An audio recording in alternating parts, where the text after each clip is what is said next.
glorious food! Food of the future news now!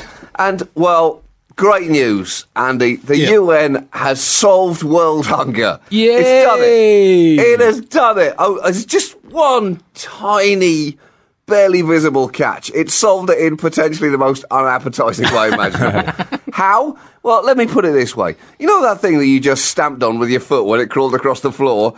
Eat it, because you better get used to the taste of it. It's what we're all going to be eating in the future.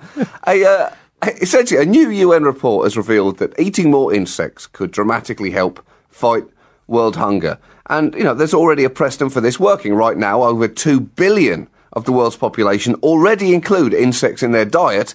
And apparently, insect farming could be one of the ways to address food and feed security. That's what the UN report says. Now, for a start, Andy, I love the idea of an insect farm. And when I say I love it, I mean it makes my skin crawl. Although, to be fair, insect farm as a term is basically directly interchangeable with New York City.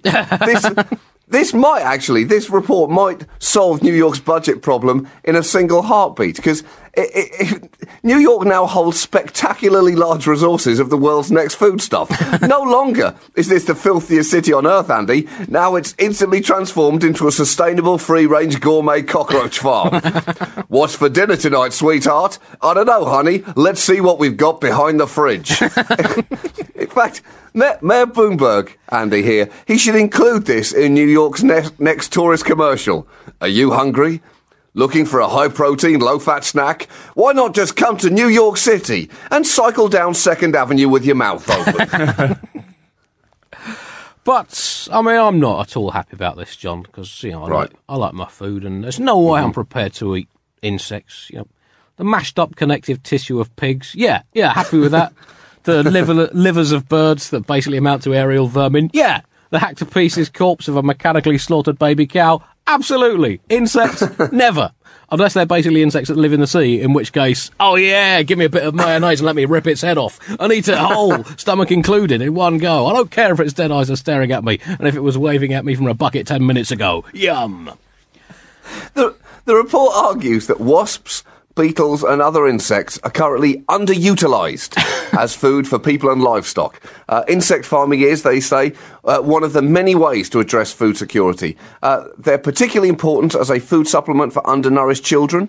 Insects are everywhere and they reproduce quickly, the report says. And they Randy little bastards. Yeah, and they have lovely chip in, Andy. And they have a high growth and feed conversion rate and a low environmental footprint. It states that nutritionally, you can get just as much protein from a meal of crickets than a meal of meat. And it goes on to say that the key obstacle in Western countries to insects as a foodstuff will be consumer disgust. Now, here's the thing, Andy. That seems like a pretty big f***ing obstacle, to have people disgusted by something. You've got to be a pretty amazing salesman to overcome inherent revulsion. What can I do to put you in this brand new Chevy Volt today? It's okay. I can wait for your gag reflex to stop. Don't worry, people often have that response. Sure, I can give you a mint, no problem. So, let's talk about this car. Oh boy, no need to worry. Let me fetch a mop. That's not an easy sale to make, Andy.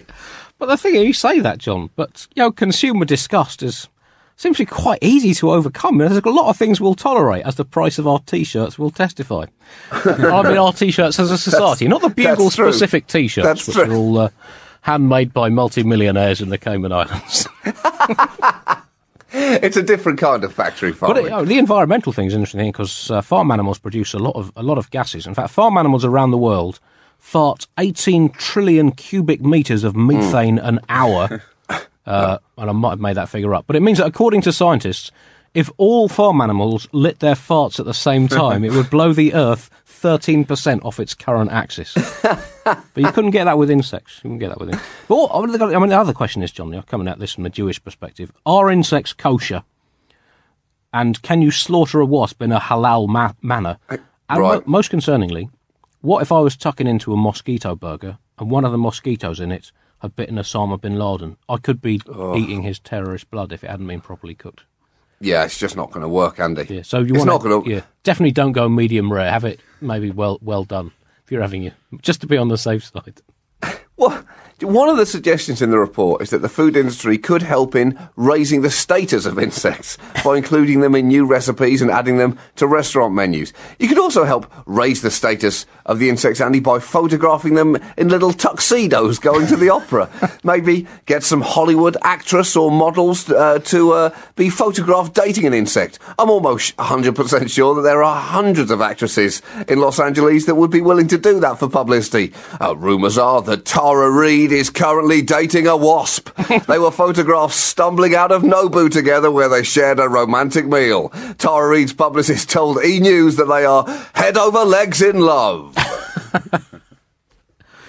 But the world has never quite mastered the issue of food and food distribution, and with population continuing to inflate, we are going to have to address this, John. It's become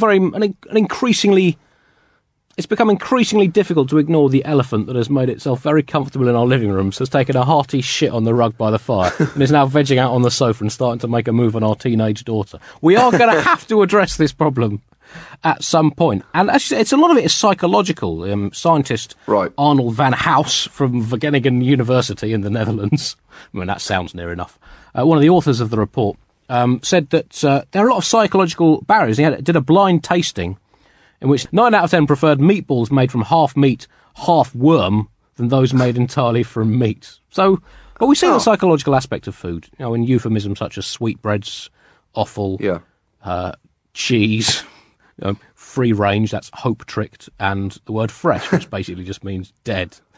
It all comes down to marketing, doesn't it? It all comes down to marketing. Would you like to eat a moth? No, thanks. Would you like to eat a hand-fried flutter crisp? Oh, yeah, that sounds lovely. And the effect on kids' storybooks can be disastrous, John, because so many kids' storybooks focus on farm animals, as I'm sure you're aware from all the books that you've read to Hoagie over the last couple of years. But a lot of farm animals. So the unwritten tragic subtext, well, it's lovely that little Flopsy the sheep is running around the field with his friends Janet the cow and Wesley the chicken. But ultimately, don't forget, Flopsy's going to be put on the back of a lorry with 150 other little sheep, driven to an abattoir, and in a fug of confusion, panic and fear, shot in the back of a head with a bolt gun before having his throat slit and being hung up on a hook and bled out, before being hacked to pieces and having every part of his body dispatched to various shady parts of the food chain, if he's lucky. But that's the unwritten subtext, not unspoken, at least not unspoken if I'm reading the book. Can't let your children live in a dreamland, buglers. They've got to Sleep well, kids! Sleep well! Bleeding from the neck, upside down. Sweet dreams.